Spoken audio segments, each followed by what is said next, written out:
ఉజ్జయిని మహంకాళి అమ్మవారి టెంపుల్ దగ్గర high tension. నిజంగా జోగినీళ్ళు అంటే బోనం, బోనం అంటే జోగినీళ్ళు. సో, ఇలాగే హైదరాబాద్ దగ్గర ఏ ప్రముఖ ఆలయం దగ్గర ఉత్సవాలు జరిగినా కంటిన్యూ అవుతుంటది. కానీ దానికి భిన్నమైన వాతావరణం ఉజ్జయిని మహంకాళి టెంపుల్ దగ్గర కనిపిస్తుంది. ఖచ్చితంగా మేమెప్పుడు కూడా ప్రభుత్వాన్ని సహకరించి ప్రభుత్వం ఏం చెప్పినా ఇది చేస్తాము. మీరు మీ టైంలో మేము రావాలా? ఇంతసేపు మెచ్చుకుంది ఒకటి చేసేది ఒకటి.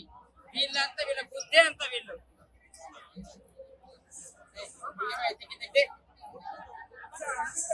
ఎక్కడ ఉంది, ఎక్కడ ఆపేసారు,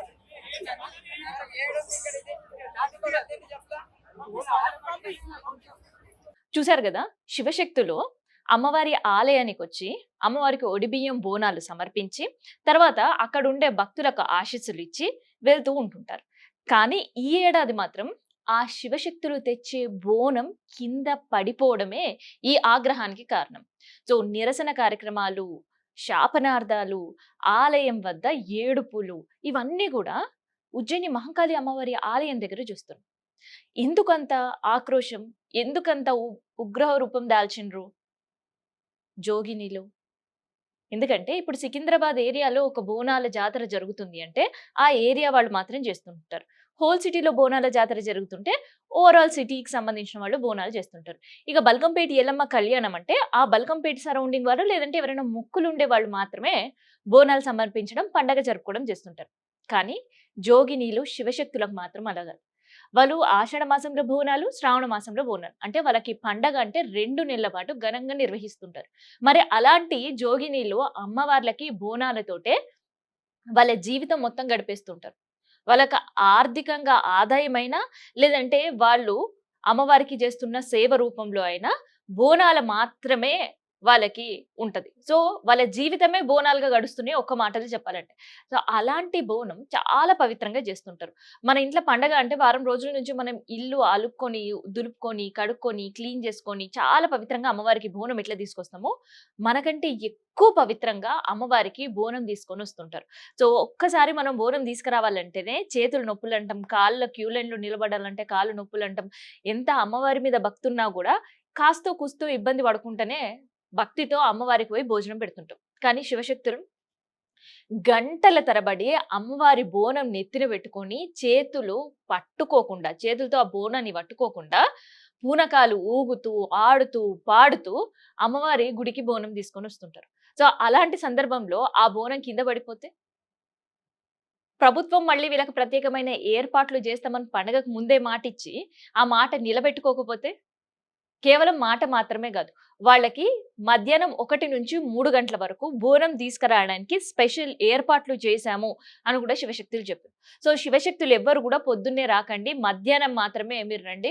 సో మీకు సంబంధించిన అన్ని ఏర్పాట్లు ఉన్నాయి, మీరు అమ్మవారికి బోనం సమర్పించవచ్చు, అమ్మవారికి నైవేద్య నివేదన చేసి దర్శనం చేసుకొని సంతోషంగా బయలుదేరొచ్చు అని చెప్పారు. కానీ దానికి భిన్నమైన పరిస్థితులే నేను ఉజ్జయిని మహంకాళి అమ్మవారి గుడిలో కనిపించినాయి. సో ప్రతిసారి ఇలాంటి ఇష్యూస్ అన్ని కూడా బల్కంపేట ఎల్లమ్మ అమ్మవారి ఆలయంలో చూస్తాం. కానీ వాటికి ఫుల్ స్టాప్ పెడుతూ ఈసారి పాస్లు అండ్ ఒక ప్రత్యేకమైన టైం పెట్టారు. సో అదే సేమ్ ఉజ్జయిని మహంకాళి టెంపుల్లో కూడా ఈ ఏడాది చూస్తాము అని అనుకున్నారు శివశక్తులు. కానీ దానికి భిన్నంగా నిన్న జోగిని రాధిక బోనం పడిపోయింది. సో అందుకనే ఒక జోగిని బోనం పడిపోతే మాకెందుకులే అని శివశక్తులు ఊరుకోలేదు. ఇక్కడ శివశక్తుల యూనిటీ కనిపించింది.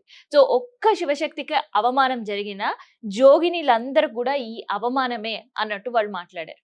సో ఈ జోగినిలకు అందరికీ కూడా అవమానం జరిగింది. ఏ ఒక్కరూ ప్రశాంతంగా పండగ రోజు అమ్మవారి దర్శనం చేసుకోకుండానే పోయామని ఒక బాధ వాళ్ళ కనిపిస్తుంది. సో అందుకనే ఇవాళ రంగం సందర్భంగా కూడా అమ్మవారు ఆగ్రహం వ్యక్తం చేసింది, ఉగ్ర రూపం దాల్చింది అంటున్నారు శివశక్తులు. ఎందుకు అనేది ఒకసారి వినండి. స్వర్ణలత, మాతాంగి స్వర్ణలత ఏం చెప్పిండ్రు ఇవాళ భవిష్యవాణిలో? నేను సంతోషంగా వచ్చినాను అనుకుంటున్నా, క్రోధంతో వచ్చినా నేను మీతోటి నేను ఎందుకు పలుకులిప్పాలా, ఎందుకు సమాధానం చెప్పాలా? నేను మీరు మాత్రం నా మాట ఏమైనా ఆచరిస్తుర్రా? లేదు కదా. మీరు అడిగిన దానికి నేను ఎందుకు సమాధానం చెప్పాలి? అయితే ఉజ్జయిని మహంకాళి అమ్మవారి ఆలయం మాత్రమే కాదు, బోనాల జాతర అంటేనే చాలా పవిత్రంగా జరుపుతుంటారు. సో ఆ జాతర ఎలా జరిగింది అనేది సాక్షాత్ అమ్మవారే అవివాహిత మహిళ స్వర్ణలత పైన ఆవహించి చెప్తూ ఉంటారు అని వందల సంవత్సరాల నుంచి కూడా ఈ మాతాంగిల పైన ఒక నమ్మకం ఉంటుంది. సో అలాగే ఈ ఏడాది బోనాల జాతర గురించి అడిగినప్పుడు కూడా అమ్మవారు నేను సంతోషంగా లేను, ఉగ్ర రూపంతో మాత్రమే నేను మీ దగ్గరకు వచ్చాను. అసలు నాకు సంబంధించి నేను గుప్పెడంత మీకు చేస్తే కనీసం ఒక గోరంతా కూడా మాకు చేయలేరు ఎందుకు? సో వచ్చే భక్తులకి ఇబ్బందులు కలిగించారు, వచ్చే భక్తులను ఇబ్బంది పెట్టారు, నాకెలా సంతోషంగా ఉంటది అని చేసిన ఏర్పాట్లన్నింటినీ కూడా ప్రశ్నించిన పరిస్థితి. సో ఇట్లా ఉజ్జయిని మహంకాళి అమ్మవారి జాతర 16 రోజుల పండగ. సో ఈ 16 రోజులో ఆఖరి ఘట్టం బోనాలు, తర్వాత ఇవాళ రంగం. సో ఈ 2 ఘట్టాలు నిర్వహించడంలో ఎండోమెంట్ అధికారులు ఫెయిల్యూర్ అయ్యారా? లేదంటే పోలీసులు అత్యుత్సాహం ప్రదర్శించారా? సో ఎండోమెంట్ అధికారులు ఒక అధికారిగా బాధ్యతగా అక్కడ ఈవోకి అప్పచెప్తుంటారు. సో ప్రతి ఏడాది కూడా ఈవోలే ఈ బోనాల జాతర నిర్వహణ అంతా కూడా చూస్తుంటారు, సమావేశాలు ఏర్పాటు చేస్తుంటారు, విఐపీలకు ప్రత్యేకమైన దర్శనాలకు సంబంధించి ఏర్పాటు చేస్తుంటారు, ఇవన్నీ చేస్తుంటారు. సో ఇవన్నీ చేసే ఎండోమెంట్ అధికారులు ఈసారి జోగినులను పట్టించుకోవడం మర్చిపోయారా? లేదంటే విఐపికి సంబంధించిన రష్ నిన్న ఎక్కువ ఉండడంతో విఐపి దర్శనాల్లోనే బిజీ అయిపోయిన పరిస్థితి. సో ఇవే ప్రశ్నలు ఇవాళ జోగినిలో ఉజ్జయిని మహంకాళి అమ్మవారి ఆలయంలో అధికారులతో ఏర్పాటైన సమావేశంలో నిలదీస్తున్నారు.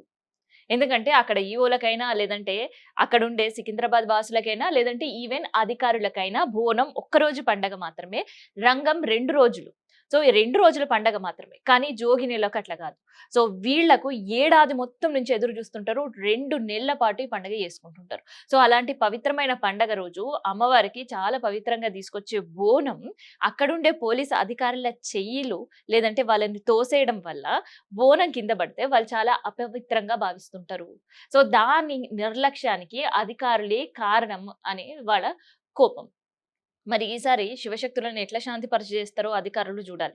ఎందుకంటే ప్రతిసారి వాళ్ళ వాదన ఒకటే, అమ్మవారికే జీవితం అర్పితం చేసిన మాకు కనీసం ఆ అమ్మకి భోజనం పెట్టే పండగ వస్తే మేము భోజనం పెట్టలేమా? సో అలాంటి ఏర్పాట్లు చేయనప్పుడు మమ్మల్ని ఎందుకు ఉపయోగించుకుంటున్నారు? సో మీ దగ్గర పార్టీ ఆఫీసులలో బోనాలు చేయాలన్నా మేమే రావాలి, మీ దగ్గర తొలి బోనం సమర్పించాలన్నా మేమే రావాలి, అమ్మవారి ఆలయాలకి దర్శనానికి రావాలన్నా మీ కుటుంబ సభ్యులు మేము వచ్చి అమ్మవారి దర్శనం చేయించి అమ్మవారికి చీర సారా మా చేతుల మీద సమర్పిస్తారు. కానీ మా చెంతకు వచ్చేసరికి మా వద్ద నుంచి అమ్మవారికి మేము పర్సనల్ గా బోనం తీసుకొని భోజనం పెట్టే వేలయ్యే వరకు ఎందుకు మా పట్ల నిర్లక్ష్యంగా వ్యవహరిస్తున్నారు అనేదే ఇక్కడ జోగినులు శివశక్తులు అధికారులకు వేస్తున్న ప్రశ్నలు. మరి ఈ ప్రశ్నలకు సమాధానాలు చెప్తారనే నమ్మకం నాకైతే లేదు. ఎందుకంటే ఈ నిరసనలు ఏమీ కొత్త కాదు.